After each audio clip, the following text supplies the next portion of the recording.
이 3625 오이쿠메라는 단어하고 개라는 단어하고 보시는 것처럼 명사로서 함축적으로 1093 개에서 유래 이렇게 같은 의미로 본다는 거예요. 세상에 전파된다. 온 땅에 퍼졌다. 천하에. 저번 시간에 제가 설명을 했으니까 이 부분은 이 의미를 잘 알고 싶은 사람은 오이쿠멘, 다른 세상 네 가지 세상에서 오이쿠멘의 부분을 여러분들이 시청을 하시면 이 의미를 알 수 있기 때문에 오늘 이 시간은 개하고 개에서 유래됐다 이런 부분만 보여드리고 넘어가겠습니다. 개라는 단어에서 개라는 단어와 에르곤, 일한다 이런 부분이에요. 땅에서 일한다. 밭에서 일한다. 무슨 의미일까요? 경작하는 자죠. 요한복음 15장 1절 내가 참포도나무여 내 아버지는 농부다 이렇게 얘기합니다. 제가 계속 앞에서 이야기를 했죠. 그러니까 이 부분만 알면 돼요. 우리가 씨 뿌리는 비유를 통해서 예수 그리스도인 말씀이 우리에게 뿌려졌어요. 예수 그리스도만 영접한 게 아니라 아버지도 영접했다는 거죠. 요한복음 15장에서 내가 참 포도나무야 내 아버지는 농부다 이런 거예요. 이 포도원에서 누가 일을 해요? 농부가 일하는 거죠. 그러면서 15장 5절에 너희는 가지니 이렇게 얘기합니다. 개인 우리 땅에 예수 그리스도가 왔죠. 그러니까 이 가지가 개고 말씀이 포도나무라는 거죠. 이게 좀 어려울 수도 있습니다. 좋은 땅에 말씀이 뿌려졌다는 것은 이렇게 얘기를 하면 뿌려졌어요. 예수 그리스도를 영접했는데 예수 그리스도를 영접한 것을 요한복음에서는 예수 그리스도를 포도나무라고 그리고 우리 땅에 떨어졌죠. 개라는 땅에. 그래서 우리가 어떻게 변했어요? 그리스도 안에 들어가니까 가지로 변했다는 겁니다. 요한복음 15장 1절에서부터 5절에서 열매를 맺느냐 안 맺느냐 이런 얘기를 합니다. 열매를 맺으려면 누가 일을 해야 돼? 농부인 아버지가 일을 해야 돼요. 농부인 아버지가 일을 하려면 우리 속에 농부인 아버지가 있냐 없냐 이런 부분을 얘기를 하는 거죠. 우리가 나가서 예수 그리스도를 믿으세요 해갖고 그분이 예수 그리스도가 없었는데 믿었어요. 그래서 우리에게 태열매가 됐어요. 우리가 그렇게 전해서 예수 그리스도를 믿었는데 그분이 구원을 받았어요. 예수를 믿지 않던 분이. 에베소서 2장 8절에선 구원은 하나님의 선물이다 이렇게 얘기하는 겁니다. 요한복음 15장의 의미로 보시면 우리가 얘기를 했지만 농부인 아버지가 우리 안에서 말씀을 하셔야지 구원의 의미를 전할 수 있다는 거죠. 이 단어가 게오루 고스라는 단어죠. 개라는 단어와 2041 에르곤이라는 단어의 합성어입니다. 그래서 농부의 의미는 무엇이냐? 밭을 간다는 겁니다. 밭을 갈면 뭐가 나와요? 열매가 나오는 거죠. 디모 2장 6절에서 수고하는 농부가 곡식을 먼저 받는 것이 마땅하니라 이렇게 써 있는 겁니다. 야고보서 5장 7절입니다. 그러므로 형제들아 주의 강림하시기까지 길이 참으라. 보라 농부가 땅에서 나는 귀한 열매를 바라고 길이 참아 이른 비와 늦은 비를 기다리나니 이렇게 얘기합니다. 농부가 참아서 땅에서 열매를 맺는다. 어디에서요? 좋은 땅에서. 이 의미를 집어넣으면 농부가 무엇을 하는 사람을 농부라고 그러느냐? 복음 전하는 사람을 농부라고 그러는 겁니다. 성경에서는. 근데 아버지가 일하시는지 예수 그리스도가 일하시는지 가지인 내가 일하시는지 이런 것을 문장에서 아버지가 이야기하는 주인공으로 쓰기도 하고 예수 그리스도가 일하는 주인공으로 쓰기도 하고 우리가 주인공일 때는 어떻게 얘기해요? 너희가 그리스도의 사신이 되어서 나간다 이런 표현이 있는 겁니다. 그래서 이른 비와 늦은 비를 기다리라니 비는 하늘에서 내리죠. 하늘에서 내리는 비는 하나님 말씀이라고 합니다. 그러니까 예수 그리스도를 전하는 부분입니다. 우리가 이 나가 세상에 예수 그리스도가 없는 사람들에게 가서 예수 믿으세요 하는 게 농사를 짓는 겁니다. 우리가 그리스도의 사신이 돼서 그리스도께서 우리에게 사신의 권한을 줘서 나가서 복음을 전하는 겁니다. 그래서 우리가 농부의 역할을 하는 겁니다. 그리스도의 사신처럼. 게오르 고스라는 단어입니다. 이 게오르 고스 1092번에서 다시 단어를 파산시킵니다. 1091번 게오로 기온 이렇게 얘기합니다. 고린도전서 3장 9절입니다. 우리는 하나님의 동역자들이요 이럽니다. 왜 하나님의 동역자라고 그럴까요? 하나님과 함께 계시니까. 하나님이 우리 안에 함께 계시니까. 우리를 통해서 일을 하시거든요. 너희 속에서 말하는 이는 아버지 성령이시라 이렇게 써 있는 겁니다. 너희는 하나님의 밭이요 이렇게 얘기합니다. 우리 보고 하나님의 밭이라고 그러는 겁니다. 말씀이 개에 떨어졌죠. 개에서 다 파생되어오는 날입니다. 하나님의 집이다. 집이라는 단어는 저번 시간에 오이쿠메네에서 발생해 오이코도메스 하나님의 건물이다 이런 뜻입니다. 이 개라는 단어에서 파생됐다는 거죠. 땅이 사실은 세상에서도 땅이 밭이죠. 그런 의미로 받아들이시면 됩니다. 1090번 게오르 게오 이렇게 얘기합니다. 1092번 게오르 고스에서 파생된 단어입니다. 1092번 게오르 고스는 개라는 단어에서 그러니까 3번 이렇게 파생돼서 나온 겁니다. 한 구절 써 있죠. 위에도 고전 3장 9절의 내용도 한 구절 써 있고요. 시브리서 6장 7절의 내용도 한 구절만 써 있습니다. 땅이 그 위에 자주 내리는 비를 흡수하여 밭가는 자들의 쓰기에 합당한 채소를 내면 하나님께 복을 받고, 밭가는 자들이 누구예요? 농부죠. 농부의 의미를 갖고 오시면 됩니다. 농부가 누구예요? 게오르고스 1092번이죠. 밭가는 이런 뜻이 있고 1091번에서는 농부에게는 밭이 필요하니까 밭 이렇게 쓴 겁니다. 그래서 이 단어들을 세 단어들을 한꺼번에 보면 농부와 밭이라는 의미에서 보는 것이죠. 그래서 그런 의미로 보시면 좋을 것 같습니다. 게이톤이라는데 이웃이라는 단어는 조금 어려우니까 조금 뒤에 가서 설명할 수 있을지 없을지는 잘 모르겠어요. 파생된 단어를 좀 보겠습니다. 아노게는 이렇게 얘기합니다. 밭인데 아노 위라는 단어입니다. 아노라는 단어.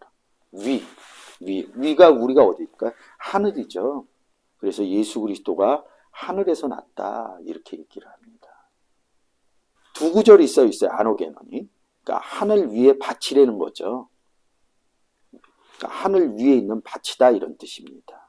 다락방 이럽니다. 건물에 2층 이렇게 발코니 이렇게 써 있지만 이 다락방은 구약으로 가면 성전 안에 있어요.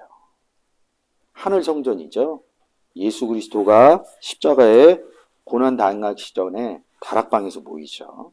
이 의미를 여러분들이 풀어드리면 사실은 성전 안에서 모인 겁니다. 그런 의미들을 유추해낼 수가 있어요. 마가복음 14장 15절, 누가복음 22장 12절 이렇게 써 있습니다. 이런 걸 보려면 아노라는 단어를 좀 봐야 돼요. 그러면 여러분과 함께 본문으로 가서 아노라는 단어를 한 번만 보고 오겠습니다. 요한복음 8장 23절. 예수께서 가라사대 너희는 아래서 났고 나는 위에서 났고 너희는 이 세상에 속하였고 나는 이 세상에 속하지 않았다 이렇게 얘기합니다. 너희는 아래서 났다. 지금 아노라는 단어 보고 있어요. 원문으로 한번 바꿔볼게요. 아노 507 이렇게 돼 있죠. 위에서 났다는 것. 위라 그러면 하늘이라고 보면 됩니다. 하늘 아버지시여 이렇게 얘기를 하죠. 그 위라는 거예요. 아래는 뭐겠어요? 하늘이 땅이죠. 예수 그리스도를 하나님을 말씀을 받아야 될 땅. 너희는 아래서 났고 너희는 땅에서 났고 나는 위에서 하늘에서 났으며 이럽니다. 우리는 예수 그리스도를 영접하고 나서 요한복음 1장 12절 영접하는 자 13절 사람의 뜻이나 육정으로 나지 않고 뭐라고 해요? 하나님께로부터 난 자들이라고 합니다. 영접하면. 그러면 우리도 위에서 났죠. 위에 하나님이 계시니까. 이 의미를 집어넣을 수 있습니다. 너희는 세상에서 있겠고 세상에 속한 사람은 뭐예요? 아래에서 났고 세상이라는 게 뭐예요? 세상을 이처럼 사랑하사 하려면 이 세상은 죄가 있는 세상이어야 됩니다. 세상을 이처럼 사랑해서 뭘 줘요? 독생자인 예수를 줬죠. 예수가 계신데 다시 예수를 줄 일은 없습니다. 그러니까 이 세상에 속했고 이 얘기는 죄에 속하였고 나는 이 세상에 속하지 나는 죄가 없는 사람이다. 이런 뜻으로 받아들이면 됩니다. 위라는 의미를 좀 설명드리려고 제가 이런 부분을 본 겁니다. 그러니까 위에 있는 땅이라는 거죠. 땅이 위로 올라갔다 이런 의미도 되겠죠. 다락방이라는 단어가 구약에 가면 써 있습니다. 열왕기 상입니다. 솔로몬이 성경 건축하는 내용이죠. 6장은 왕상 6장 5절입니다. 또 전의 벽 곧 성소와 지성소의 벽을 연접하여 돌아가며 다락들을 건축하되 다락마다 돌아가며 골방들을 만들었으니 하층 다락의 광은 이렇게 얘기합니다. 다락의 의미라고 쓰죠. 그래서 10절에 가서 또 뭐라고 그럽니까? 또 온 전으로 돌아가며 고가 5규빗 되는 다락방을 건축하되 마태복음 누가복음에서 다락방이 모였다 이런 것은 성전 안에서 모였다 이런 의미가 있는 겁니다. 그런 의미를 좀 잘 살려드리려고 이 부분을 구약에 가서 다락의 의미를 써놨다는 거죠. 그래서 이 단어는 시브리어로 3326번 야추아 이렇게 씁니다. 뭐 다른 내용으로 좀 쓰여요. 근데 다락의 의미만 제가 한글로 유치해 온 겁니다. 다락이라는 단어를 또 다른 단어로 한번 씁니다. 근데 이게 다 성전 안에 있는 내용으로 쓰여져 있습니다. 5944번 알리야, 이 단어가 더 가깝죠. 신약에서 다락이라는 단어는 아노 위에 있다 이런 의미로 개하고 합성이 됐다고 그러잖아요. 시브리어에서는 5927 알라, 이 단어가 위라는 뜻입니다. 아노라는 단어하고 알라라는 단어하고 같은 의미입니다. 여기에서는 그냥 위라는 의미를 써놓은 것입니다. 지금 보여지는 본문들이 다 성전 중심으로 얘기를 하는 거예요. 대하 3장 9절, 다락들도 대하 9장 4절, 층계라고 좀 얘기를 했습니다. 근데 뭐라고 그래요? 여호와의 전에 올라가는 층계, 다락 이렇게 써도 상관이 없습니다. 대상 28장 11절, 다윗의 전 낭실과 곡간과 다락가 이렇게 얘기합니다. 궁이나 전이나 집이나 다 같다는 의미로 제가 오이쿠메를 통해서 여러분께 말씀을 드렸습니다. 왕상 17장 19절, 엘리야가 죽은 아들 살리는 의미죠. 그래서 다락에 올라가서 자기 침상에 누이고, 침상에 누이는 게 중요한 게 아니라 다락에 올라갔다는 겁니다. 우리가 죄와 허물과 죽었던 너희들을 살린 게 왜 살렸어요? 예수 그리스도를 영접해서 죄와 허물로 죽었던 너희를 살렸다 이렇게 얘기합니다. 예수 그리스도를. 근데 예수 그리스도를 요한복음 2장 1절에서 뭐라고 그럽니까? 육체된 성전, 예수 그리스도를 성전이라고 합니다. 그 성전 안에 뭐가 있습니까? 다락이 있는 거죠. 이 아들을 살릴 수 있는 방법은 다락에 올라가는 방법뿐이 없습니다. 엘리야가 그 아이를 안고 다락에서 방으로 내려가서 그 어미에게 주며 다락에서 살렸거든요. 이 중간 내용을 보면. 그래서 당연히 다락에서 방으로 내려왔다 이런 얘기를 합니다. 왕하 1장 2절입니다. 아시아가 사마리아에 있는 그 다락 난간에서 떨어져 병들매 어느 성전에서 떨어졌다는 얘기입니다. 그런 의미들을 볼 수 있는 거죠. 아노게노, 다락방이죠. 성전의 의미를 집어넣으시면 됩니다. 이 부분을 설명을 하면 유대의 그런 사는 집들의 양식들을 보여주고 이렇다 이런 의미로 많은 분들이 설명을 해요. 아니 성경이 유대 사람 사는 얘기를 하는 겁니까? 아니요. 성경은 구원의 얘기를 하는 겁니다. 그러면 성경에 유대 양식을 써놓으려고 그런 게 아니라 예수 그리스도를 영접해서 너희가 구원을 받았느냐 못 받았느냐 이런 의미를 이야기하는 거기 때문에 그러면 성경에서 얘기하는 다락방이 무엇이냐 이런 부분으로 개와 아노의 합성어인 아노게는 이런 의미를 여러분께 말씀드린 겁니다. 이 의미를 좀 더 해석하기 좋게 구약에 가서 여러분에게 3326번 야추아라는 단어를 이 다락은 성전 안에 있었던 겁니다. 이렇게 얘기를 하고 5944번 알리야, 알라 위라는 뜻에서 온 성전 안에 있는 다락들 얘기를 여러분께 한 거죠. 아노게논이 이 단어가 어디서 왔느냐? 오늘 공부하는 개라는 단어에서 온 거죠. 이 개라는 단어는 세상으로 쓸 때 죄 있는 괴, 그래서 예수 그리스도를 준 거고요. 씨 뿌리는 땅의 의미를 통해서 예수 그리스도가 전해지면 그 개는 30배, 60배, 100배의 열매를 맺는다. 이 단어가 어디까지 와요? 농부라는 단어까지 오죠. 농부인 아버지가 밭을 지우고 밭을 갈고 이런 의미들. 그러니까 개는 죄 있는 개에서 이 개가 하나님 말씀이 떨어지면 이 단어는 열매 맺는 의미가 숨어 있다는 거죠. 네 가지 세상에서 개라는 단어는 사실은 열매 맺는다는 의미가 있습니다.